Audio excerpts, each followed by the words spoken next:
इस news के प्रायोजक है RSM unity developers. सिर्फ 21,000 में बुक करें 1 BHK फ्लॅट, मजरेवाडी, सोलापूर।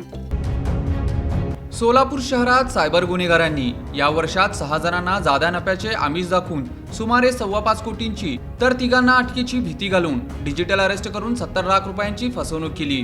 दुसऱ्याकडे एका बड्या कुटुंबातील आजीबाईंना डिजिटल अरेस्ट करून सायबर गुन्हेगारांनी 42 लाख रुपयांना फसवले, पण त्यांनी सायबर पोलिसात फिर्याद दिलीच नाही।